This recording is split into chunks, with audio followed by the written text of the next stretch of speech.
Today we're going to talk about putting the fuel sending unit in the tank. The one on mine has apparently gone bad, and so I've been able to locate a couple actually, and we're going to replace those. So the first thing you want to do is the bolt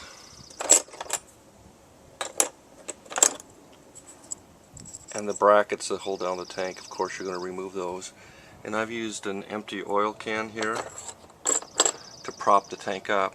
Now, one of the things that you need to do in order to do this job is the little side panels. Remove those, and then the fuel tank bolt, remove that.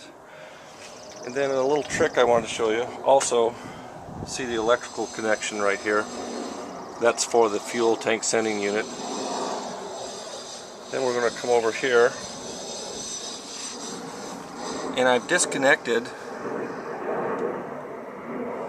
you can see right here, the inlet line to the carburetors, and I put a towel here to protect the paint. And a little secret, you can see that the fuel petcock right now is in the on position. And then I've got a hose to my 5-gallon fuel tank, and here's the secret. Turn this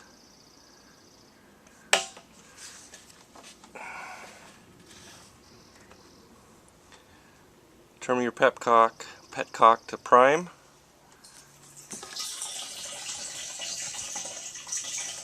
and this is how we're going to drain the tank and not make a big mess. So we'll wait for that to drain. There's probably about 4 gallons of fuel in there. And then we'll remove the tank, and then I'll shoot another little video about the removal of the fuel sending unit. We'll put in one of the used ones that we've located. You can't get them brand new anymore. Just doesn't happen. So we'll see in a few minutes here. Okay, we have the fuel tank off. We've laid it on my workbench, protecting it with towels. And what I didn't show you in the last video was I put a little T in. This is the fuel line in the proper length here before it goes into the fuel filter, and then I just put in a little T and some extra line here to drain the fuel tank out. And remember, we just turned it to prime, and that will let the gas flow easily out. And then when we turn it back to the on position, where it is now, that the gas flow stops. This is a vacuum system. It only draws fuel in when you have vacuum from the motor. And then what we're going to do here is, you can see this is the fuel sending unit, and I believe those are 8mm bolts. We'll just unbolt this fuel sending unit, and we'll put in the one that I've got from a good friend that I found on Facebook, and we should have our fuel gauge back in operation. So just some little tips for you on removing the tank and draining it. That makes it very, very easy. See you next time. Okay, we have two fuel sending units that I have as an extra supply, and I just wanted to show you a little tip. Before you install these, especially a used one, this tip came to me from Matthew Wiley, who's our go-to guy on anything Yamaha 900 Seika. You can see this little compartment right here that covers basically what looks like a rectifier. And as the float moves up and down, that little arm crosses the rectifier, and that's what gives the signal for your fuel gauge.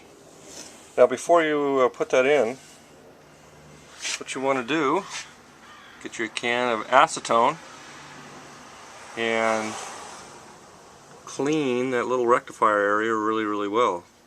And then on the electrical connection, I've got some electrical cleaner, and I take Q-tips and I get down in there and I clean that out really, really good. So I would recommend cleaning this unit There's actually a little bit of light scaling on it. I've taken my Dremel tool and I buffed it up really well. I'm going to clean that up really nice, and then before I assemble everything, make sure it's clean and then put it all back together so I have a good fuel sending unit for the gas gauge. Anyway, just another little tip as you work on the 900s. Here they are side by side. Okay, talk to you later.